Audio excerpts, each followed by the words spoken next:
600 கோடி பட்ஜெட்டு, 4 வருஷ உழைப்பு, ஹாலிவுட் படங்களுக்கு நிகரான ஒரு மேக்கிங், அப்புறம் புராணத்தையும் சயின்ஸையும் மிக்ஸ் பண்ண ஒரு ஸ்டோரி. இது மட்டும் ஒரு படத்துக்கு போதுமா?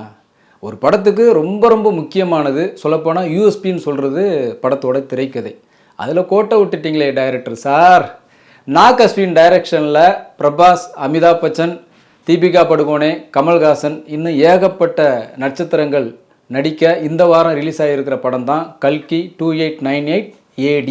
குருசேத்திர போர் முடிஞ்சு 6000 வருஷத்துக்கு அப்புறம் இந்த உலகம் எப்படி இருக்கும் அப்படிங்கிறத லேட்டஸ்ட் டெக்னாலஜியோடு காட்டுறதுக்கு டைரக்டர் முயற்சி பண்ணியிருக்கிறார். உண்மையிலே அந்த முயற்சியில் ஓரளவுக்கு அவருக்கு சக்ஸஸும் கிடச்சிருக்குது. ஏன்னா டெக்னிக்கலாக அந்த படம் இந்த சீன்கள்லாம் பார்க்கும்போது ரொம்ப தாறுமாறாக இருக்குது, ரொம்ப அல்டிமேட்டாக இருக்குது. நம்ம பெரும்பாலும் ஹாலிவுட் படங்களுக்கு நிகரான நம்ம ஒரு தமிழ் படம் அப்படின்னு சொல்லிட்டு நிறைய படங்கள் அங்கே பார்த்துருக்கோம். அதெல்லாம் கிட்டத்தட்ட ஏதோ டூப்பு போட்ட மாதிரி தான் இருக்கும். இந்த ஹீரோக்களுக்கெல்லாம் படத்தில் டூப்பு போடுவாங்களா அந்த மாதிரி தான் இருக்கும். பட் இந்த படத்தை பொறுத்த வரைக்கும் விஎஃப்எக்ஸு அப்புறம் மற்ற டெக்னாலஜி வைஸ் எல்லா வகையிலும் இந்த படம் உண்மையிலே ஹாலிவுட் படங்களுக்கு நிகரான மேக்கிங்காக இருக்குது. அதில் எந்த டவுட்டுமே கிடையாது. அப்புறமா பார்த்தீங்கன்னா இந்த படத்தோட ஹீரோ பிரபாஸ். ஏன்னா இந்த படத்தை அறிவிச்சாங்க இல்லையா, அனௌன்ஸ்மெண்ட் கொடுத்தாங்க இல்லையா, அப்போ பிரபாஸோட ஸ்டில்லை போட்டு தான் இது பிரபாஸோட படம் அப்படின்னு சொல்லி தான் அனௌன்ஸ்மெண்ட்டே கொடுத்தாங்க. ஆனால் இந்த படத்தில் குறிப்பாக இந்த ஃபஸ்ட் பார்ட்டில் ஹீரோ பிரபாஸ் கிடையாது. முழுக்க இது அமிதாப் பச்சன் ஹீரோவை நடிச்சிருக்கிற படம். ஏன்னா அதை நம்ம தெளிவாக சொல்லிடணும். அப்போ பிரபாஸ் இந்த ஃபஸ்ட் பார்ட்டில் என்ன தான் பண்ணுறாரு அப்படின்னா அவர் ஒரு எக்ஸ்டெண்டட் கேமியோ பண்ணியிருக்கார். பிரபாஸோட சீன்கள் ஃபஸ்ட் ஹாஃப் முழுக்க வருது. பட் ஆனால் அது ரொம்ப என்ன சொல்லுது, இரிட்டேட் பண்ணுற மாதிரி தான் இருக்குது. காமெடிங்கிற பேரில் அவர் பண்ணுற எல்லாமே இந்த ஸ்டாண்டப் காமெடின்னு சில குரூப் திரிவாங்க. அவங்க பண்ணுற ஸ்டாண்டப் காமெடி சிரிக்கவே முடியாது. ஆனாலும் எதிர்த்தாப்பில் உட்காந்துருக்கிறவங்க வம்படியாக சிரிப்பாங்க. ஏன்னா கூட்டமே சிரிக்கும் போது அதில் நாம மட்டும் சிரிக்காமல் இருந்தால் நம்மளுக்கு ரசனை இல்லைன்னு நினச்சிருவாங்களோ, நம்மளுக்கு காமெடி சென்ஸ் இல்லைன்னு நினச்சிருவாங்களோ அப்படின்னு பயந்துட்டு போயிட்டு அவங்களும் ஹஹான்னு சிரிப்பாங்க. அந்த மாதிரி தான் பிரபாஸ் இந்த படத்தில் காமெடிங்கிற பண்ணுற சில விஷயங்கள் ரொம்ப இரிட்டேட்டிங்காக இருக்குது. அதை ரசிக்கவே முடியலை. அதை தாண்டி ஒரு ஹீரோவுக்கான முக்கியத்துவம் அப்படிங்கிற போது இந்த படத்தில் அவருக்கு அவ்வளோவா இல்லை. அப்புறமா பார்த்தீங்கன்னா அமிதாப் பச்சன், ஏன் அவரை இந்த படத்தில் ஹீரோன்னு சொல்கிறோம்னா அவர் வர்ற சீன்கள் எல்லாமே ரொம்ப அதிரி புதிரியாக இருக்குது. அவர் போடுற சண்டை காட்சிகள் எல்லாமே அவ்வளோ சூப்பராக இருக்குது. ஒரு 8 அடி மனுஷனாக அவ்வளோ கம்பீரமாக அவர் நிற்கும்போது இந்த வயசுலேயும் ஒரு கேரக்டரை தாங்கி நிற்கிறாரு. அதாவது இந்த வயசுலேயும் கொஞ்சம் கூட சோர்வடையாமல் அந்த கேரக்டருக்காக உசுரை கொடுத்து நடிச்சிருக்காரு அப்படின்னு தான் நமக்கு சொல்ல தோணுது. அந்தளவுக்கு அவரோட கேரக்டர் ரொம்ப பிரமாதமாக பண்ணியிருக்கிறாரு. அண்ட் அடுத்து நாம் ரொம்ப எதிர்பார்த்த கேரக்டர் படத்தில் வில்லனாக வர்ற கமல்ஹாசன். இந்த படத்துக்கு தமிழில் விளம்பரம் கொடுத்துருந்தாங்க ரிலீஸ் அன்னைக்கு. அதில் இந்த கால்பக்க விளம்பரத்தில் கமலோடைய ஃபோட்டோ தான் இருந்தது. அந்த படத்தில் என்ன லுக்கில் வர்றாரோ அந்த லுக்கில் தான் இருந்தார். ஆனால் பாருங்கள் 2 சீன் தாங்க வர்றாரு. ஓப்பனிங்கில் கொஞ்சம் நேரம் காட்டுறாங்க, அப்புறம் கிளைமேக்ஸில் கொஞ்சம் நேரம் காட்டுறாங்க. இன்னும் சொல்ல போனால் இந்த படத்தில் மாயி படத்தில் மின்னல் அப்படின்னு ஒரு கேரக்டர் போகல சர்ன்னு, அந்த மாதிரி தான் கமல் போகிறாரு. மிகப்பெரிய ஏமாற்றமாக தான் அது இருக்குது. அது என்ன சொல்ல வராங்கன்னா முதல் பார்ட்டை விட செகண்ட் பார்ட்டில் தான் கமலுக்கு ரொம்ப முக்கியத்துவம் இருக்குது அப்படிங்கிற மாதிரி இந்த படம் எடுத்துகிட்டு இருக்கும்போதே சொன்னாங்க. அது உண்மை தான். ஏன்னா இந்த படத்தில் கமலுக்கு அவ்வளோ முக்கியத்துவம் இல்லை. ஆனால் அந்த கிளைமேக்ஸில் அப்படி கம்பீரமாக இப்படி நிற்பார், இந்த ஆளவந்தான் லுக்கில் நிற்பார். அதை பார்க்கும்போது செகண்ட் ஹாப்பில் அதங்கலம் பண்ண போகிறாரு அப்படின்னு மட்டும் நம்ம உறுதியாக நம்பலாம். ஆனால் நான் ஆரம்பத்தில் சொன்ன மாதிரி ஒரு படத்தோட வெற்றிக்கு ரொம்ப ரொம்ப முக்கியமானது யூஎஸ்பியாக இருக்கிறது, விறுவிறுப்புக்கு கேரண்டி கொடுக்குறது அந்த படத்தோட திரைக்கதை தான். அதில் எந்த ஒரு மெனக்கடலுமே டைரக்டர் பண்ண மாதிரி தெரியல.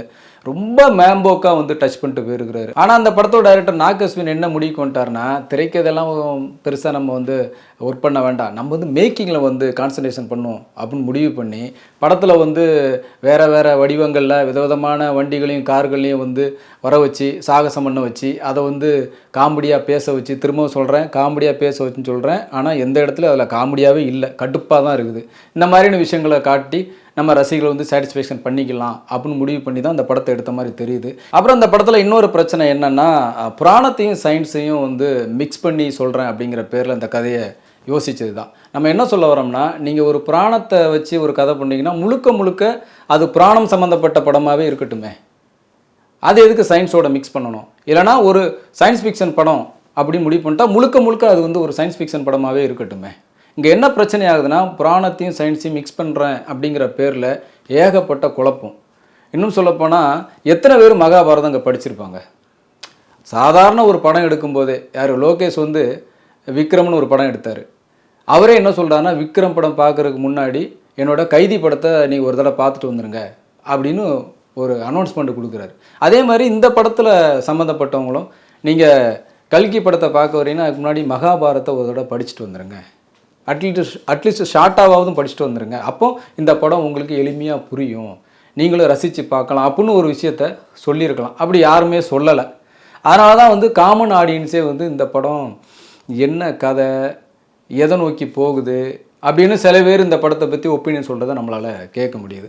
அப்புறம் படத்தில் இருக்கிற மிகப்பெரிய இன்னொரு பிரச்சனை என்னென்னா, ஒவ்வொரு சீனுமே வந்து லென்த்தி ஷார்ட்டாக அப்படி போய்கிட்டே இருக்குது. ஒரு சண்டை காட்சியாக ரொம்ப நேரமாக போகுது. ஒரு கட்டத்துக்கு மேலே எப்படா இவங்க சண்டை போட்டு முடிப்பாங்க அப்படிங்கிற ஒரு அலுப்பை தருது.